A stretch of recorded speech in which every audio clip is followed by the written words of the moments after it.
सुन ना, हमने last month एक टास्क रिलीज किया था, उसमें एक इश्यू आ रहा है यार, तो जल्दी से फिक्स करके कोड पुश कर देना यार। कौन सा टास्क? अरे हाँ, तू तो ट्रिप पे गया था ना, कैसी रही ट्रिप, कहाँ गया था? कुंभ।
वाह यार, क्या बात है, बड़ा इंटरेस्टिंग साउंड कर रहा है। कैसे गए थे, कहाँ रुके थे, थोड़ा बताना यार। तो मैं ना शुरू से शुरू करता हूँ। अब बात कुछ ऐसी थी कि बहुत वक्त हो गया था कहीं घूमे बिना। जिंदगी जैसे एक रूटीन में फंस कर रह गई थी। सुबह ऑफिस, शाम का, और फिर वही दोहराव अगले दिन। दोस्तों से मिलने के लिए भी वीकेंड का इंतजार करना पड़ता था। हर कोई अपनी अपनी दौड़ में उलझा हुआ था। ऐसे में हम कभी कभी बस अपने आप को थोड़ा रिफ्रेश करने की कोशिश करते और पुरानी ट्रिप्स याद करते और सोचते अगली बार कहाँ जाना है। और इन्हीं वीकेंड्स में से एक पर जब सब अपने अपने प्लान्स की बात कर रहे थे, तो भी ध्यान आता है कि सोशल मीडिया और न्यूज़ चैनल हर जगह पर सिर्फ एक ही चीज़ की चर्चा हो रही। और वहीं से कुछ शुरू होता है जो हमारी अब तक की सबसे यादगार ट्रिप बन गई। महाकुंभ 13 जनवरी से शुरू हो रहा है। 12 साल के बाद होने वाले इस महाकुंभ की आगे बात करते हैं। Mahakumbh 2025 expected to bring over 45 crore people to Prayagraj. The world's largest religious gathering, the Mahakumbh Mela 2025, is just around the corner. The state is spending a whopping 5,496 crores for this event, a lot more than what it spent in 2019. The government has allocated 4,000 hectares of land for the Mahakumbh 2025, which is double than over 1,900 hectares of land allocated in the Purna Kumbh of 2030. बस फिर क्या था, हमें हमारी अगली trip का पता चल गया था। सब ने अपने अपने काम से छुट्टियां प्लान कर ली और एक्साइटमेंट इतनी थी कि पैकिंग भी एक एडवेंचर जैसा लगने लगा था। हर दिन उस ट्रिप की बातें, क्या ले जाना है, क्या नहीं भूलना है, और सबसे ज़रूरी कौन सबसे पहले तैयार होगा। और फिर वो दिन भी आ ही गया जब हमें निकलना था उस सफ़र पर, जो बस एक ट्रिप नहीं, एक एहसास होने वाली थी। रात का वक्त था, हल्की ठंडी, थोड़ी हलचल और ढेर सारी हंसी। हम सब दोस्त अपने अपने बैग्स के साथ एक एक करके डिपार्चर पॉइंट पर पहुंच गए। जैसे ही हम सब इकट्ठा हुए, माहौल खुद ब खुद जश्न हो गया।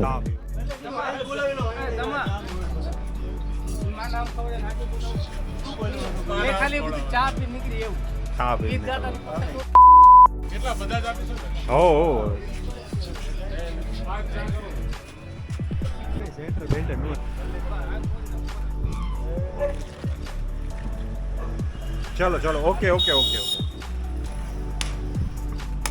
नमः पार्वती पतये हर हर महादेव हर।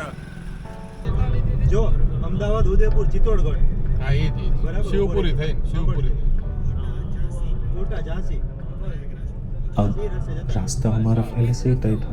अहमदाबाद से कोटा, फिर शिवपुरी, झांसी और चित्रकूट से होते हुए आखिरकार प्रयागराज। हर एक नाम अपने आप में एक कहानी जैसा लग रहा है ना। और हमारी कहानी बस शुरू ही हो रही थी। रास्ता लंबा था लेकिन जोश उससे भी बड़ा था। हमने रात भर का सफ़र तय किया और जैसे ही सुबह की पहली किरणें आई हम राजस्थान पार कर चुके थे। सामने था शिवपुरी और झांसी का वो खूबसूरत रास्ता। बस वहीं से ट्रिप का असली जादू महसूस होने लगा था।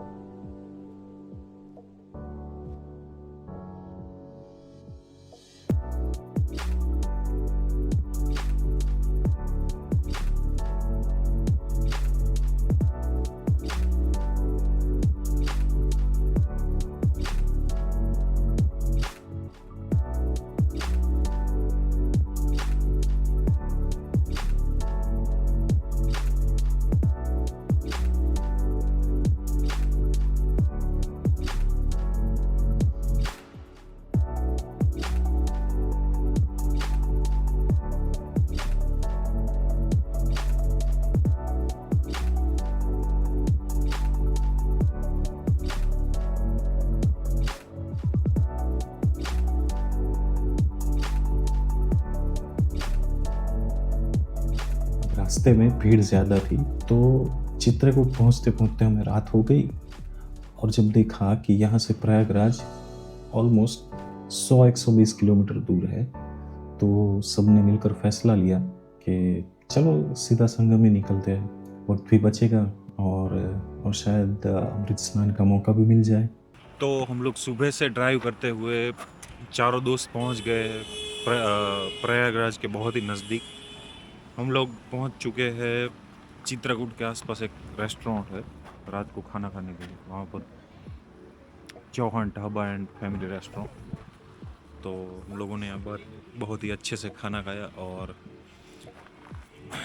जस्ट अभी थोड़ा रिलैक्स होके फिर यहाँ से फिर से 112 किलोमीटर की जर्नी फिर से शुरू करेंगे और पहुँचेंगे तुरंत ही प्रयागराज। और पता नहीं लेकिन शायद कोशिश करेंगे कि हम लोग सुबह का स्नान करके ही फिर अपना होटल रूम वगैरह कुछ ढूंढेंगे।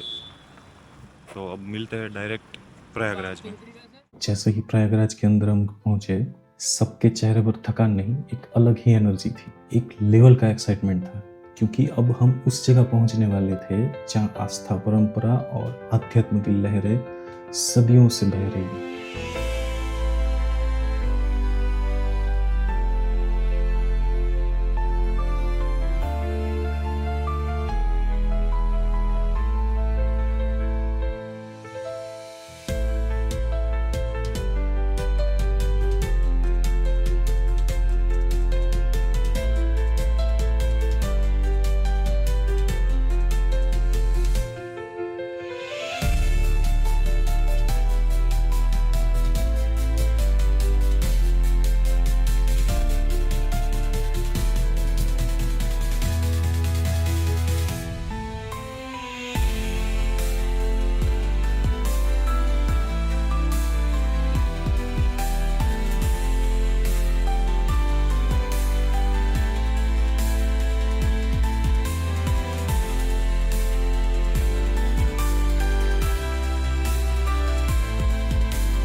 जैसे ही हम त्रिवेणी संगम के नजदीक पहुंचे वहां के सुरक्षा दल से पता चला कि अमृत स्नान के वक्त यहाँ हजारों साधु संत आते हैं जिन्हें आम लोग सिर्फ कुंभ के दौरान ही देख पाते हैं। हम वहीं रुक गए दर्शन करने, आशीर्वाद लेने और उस अद्भुत माहौल का हिस्सा बने जो सिर्फ शब्दों में नहीं सिर्फ अनुभव से बयां होता है।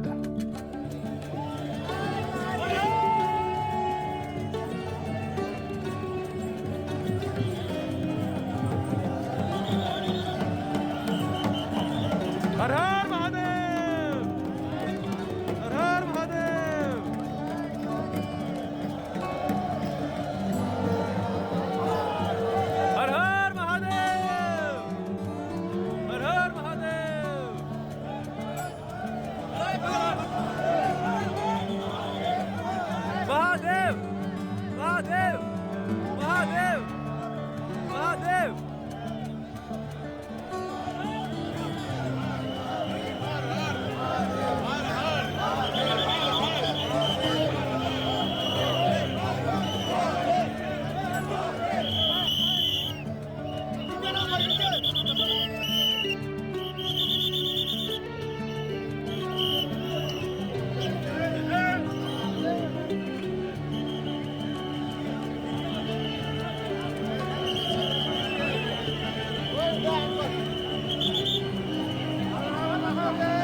जब साधु संतों का पवित्र स्नान पूरा हुआ तब बारी थी हमारी। हम सब चल पड़े त्रिवेणी संगम की ओर, जहाँ गंगा, यमुना और सरस्वती एक साथ मिलते। डुबकी लगाई दिल से, सिर्फ शरीर ही नहीं आत्मा भी जैसे शुद्ध हो गई। बहुत ही विशाल क्षेत्र है ये। पवन भी लग रहा है, लेकिन अभी स्वेटर मैंने बैग में डाल दिया था, सोचा कि यही पास में ही होगा, लेकिन अभी लग रही है बहुत ठंड। और इसी ठंड का खौफ लग रहा है मुझे ठंडे पानी से। देखो ये मेरे दोनों दोस्त ठंडी में ठिठुर रहे हैं।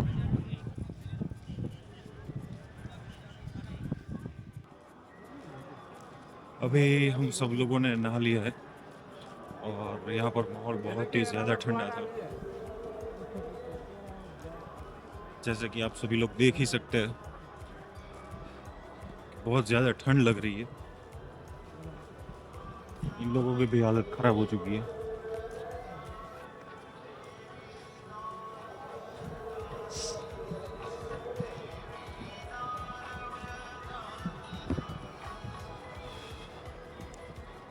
अभी यहाँ से शायद थोड़ा हम लोग घूमेंगे, चाय पानी नाश्ता वगैरह करेंगे और देखते हैं अभी क्या प्लान बनता है। अब डुबकी लगाने के बाद जब गाड़ी की तरफ हम लोग लौट रहे थे तब अचानक याद आया कि अरे हमने तो होटल ही नहीं बुक किया था। सबने एक दूसरे को देखा, थके भी थे लेकिन हंसी आ गई।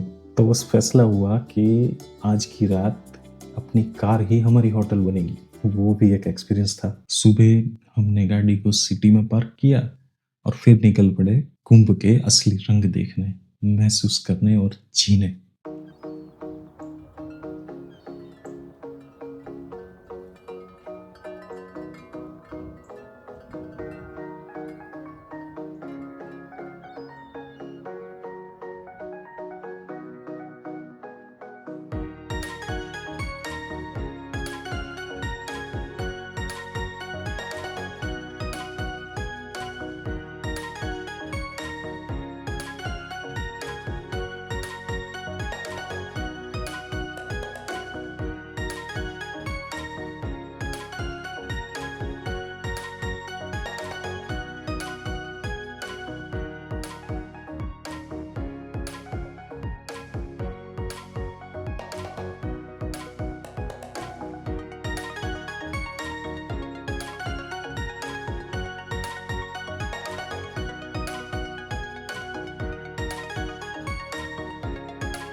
भाई एक बात बता जरा, ये जो हर जगह महाकुंभ का हल्ला है, ये वाकई कुछ खास है या फिर गवर्नमेंट की मार्केटिंग है? देख, मार्केटिंग है या नहीं ये तो नहीं कह सकता, लेकिन मेरे हिसाब से इसके पीछे सॉलिड साइंटिफिक और प्रैक्टिकल लॉजिक है। रिलीजियस स्क्रिप्चर्स में क्या लिखा है वो तो बहुत डिटेल में जाता है, तो वो कभी बैठकर लंबी चर्चा करेंगे। अभी मैं तुझे एकदम सिंपल में समझा देता हूँ। तो कुंभ 4 तरह से होता है और ये हमेशा 4 शहरों में ही होते हैं, प्रयागराज, हरिद्वार, उज्जैन और नासिक। पहला है कुंभ मेला या पूर्ण कुंभ, जब गुरु, सूर्य और चंद्रमा की स्पेशल अलाइनमेंट होती है। तब ये 12 साल में एक बार होता है और चारों जगह पे बारी बारी से होता है। दूसरा है अर्ध कुंभ, तो जैसे नाम से ही पता चल रहा है ये हर 6 साल के दौरान होता है और ये सिर्फ प्रयागराज और हरिद्वार में होता है। तीसरा है सिंहस्थ कुंभ, अब जब गुरु सिंह राशि में प्रवेश करता है तो उस 12 साल में होता है और ये केवल उज्जैन में होता है जो कि मध्य प्रदेश में है। चौथा है महाकुंभ, जब गुरु, शनि और सूर्य एक विशेष अलाइनमेंट में आते हैं तब जाकर ये सिर्फ प्रयागराज में होता है और ये 12 साल के 12 चक्कर काटने के बाद आता है, इसीलिए इसके महाकुंभ कहते हैं। मतलब पिछली बार 1881 में ये हुआ था और अब ये 2025 में हो रहा है। मतलब ये हमारे जनरेशन के लिए once in a lifetime मौका।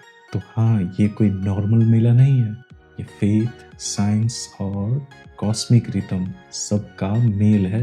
और इस बार हमने इस रेयर पल को एक्सपीरियंस किया। तो फिर हम भीड़ में धीरे धीरे आगे बढ़ने लगे।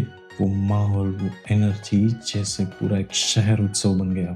थोड़ी देर चलते चलते हम पहुंच गए प्रयागराज के उस फेमस पुल पर, जिसे कहते हैं पीपा पुल। अब शुरुआत में थोड़ा डर भी लगा, पर जब देखा कि सब लोग आराम से चल रहे थे तो हमने भी हिम्मत पकड़ ली। सबसे पहले हम पहुंचे बड़े हनुमान जी के दर्शन करने, और वहां से फिर हम बढ़ते हुए पहुंचे नाग वासुकी मंदिर। मंदिर में दर्शन करके दिल को अजीब सी शांति मिली। दर्शन करने के बाद हमारे पैरों ने जवाब देना शुरू कर दिया था, क्योंकि अब तक हम लोगों ने ऑलमोस्ट 15 से 18 किलोमीटर चलते हुए ही कवर किया था। तो फिर सोचा कि अब क्यों ना बाइक से ही निकला जाए। तो फिर हम निकल पड़े कुंभ मेले की असली धड़कन अखाड़ों की ओर। वहाँ साधु महात्माओं से आशीर्वाद लिया। भाई, उनकी आंखों में एक अलग ही तेज था, जैसे खुद तपस्या का प्रकाश हो। शाम होने लगी थी, और क्योंकि हमें कुंभ के आसपास कोई जगह मिली नहीं थी रात बिताने के लिए, तो फैसला हुआ कि चलो अयोध्या चलते हैं, कि वो भी यहाँ से कुछ 120-130 किलोमीटर के आसपास था। अब योजना ये थी कि दूसरे दिन रामलला के दर्शन करेंगे और फिर वापसी की राह पकड़ेंगे। अब शुरू होता है हमारा दूसरा दिन। पिछले पूरे दिन की थकावट के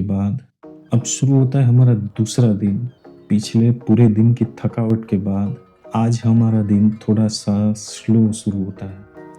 और बहुत ज़्यादा ही थके होने के कारण मैं हालत बहुत ख़राब हुई थी।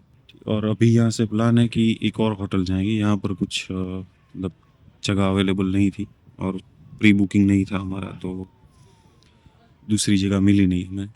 अभी यहाँ से एक और जगह पर जा रहे हैं, नेक्स्ट होटल पे। वो भीड़ बहुत ही ज़्यादा हो गई है, तो हम लोगों को गाड़ी बाहर ही पार्क करवा दिया है।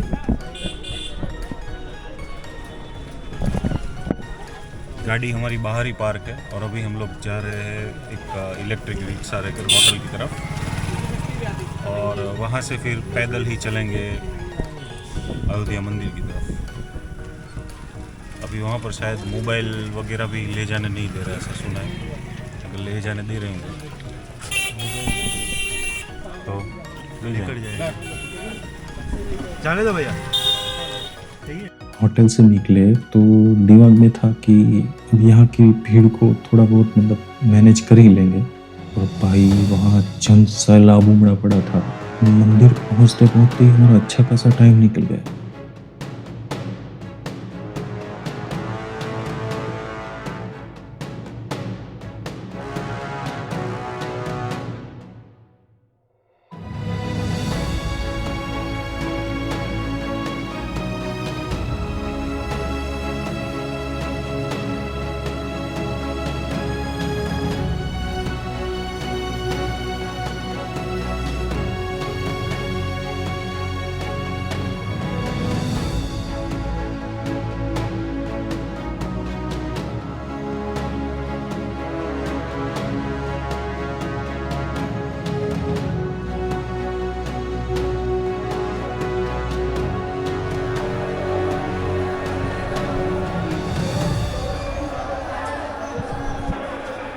अभी यहाँ पर हम लोगों को कैमरा और मोबाइल सब जमा करना पड़ेगा, तो बाकी काम आपसे बाद में शेयर करेंगे।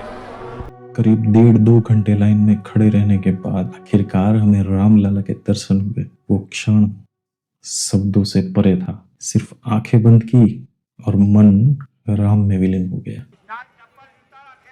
शायद ऑलमोस्ट हम लोग 1.5 घंटे तक लाइन में खड़े रहकर हम लोगों ने बहुत ही अच्छे दर्शन किए। मतलब जिस हिसाब से भीड़ है यहाँ पर, और मोबाइल कैमरा वो सब अंदर ले नहीं जाने दे रहे, ऑब्वियसली सिक्योरिटी की वजह से। बट और जिस हिसाब से यहाँ पर व्यवस्थाएं की गई है वो देखकर बहुत ही अच्छा लग रहा है हम लोगों को। तो कभी शायद जाएंगे हनुमानगढ़ी।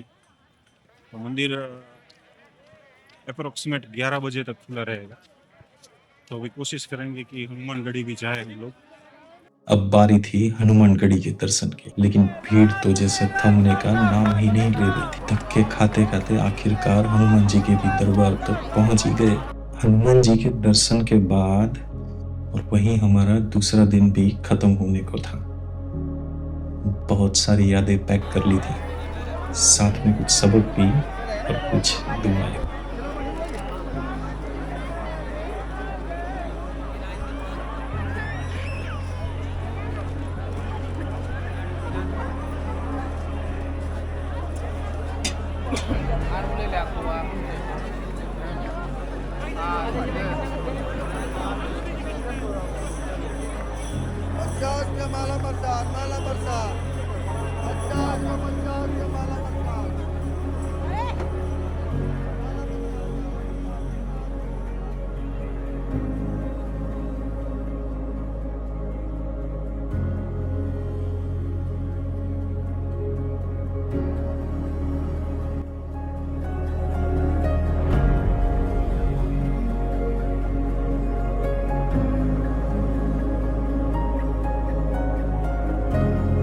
महाकुंभ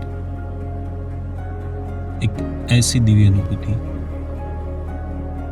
जो शब्दों में नहीं सिर्फ अंतरात्मा में बसती है। ये कोई यात्रा नहीं थी, ये तो एक आह्वान था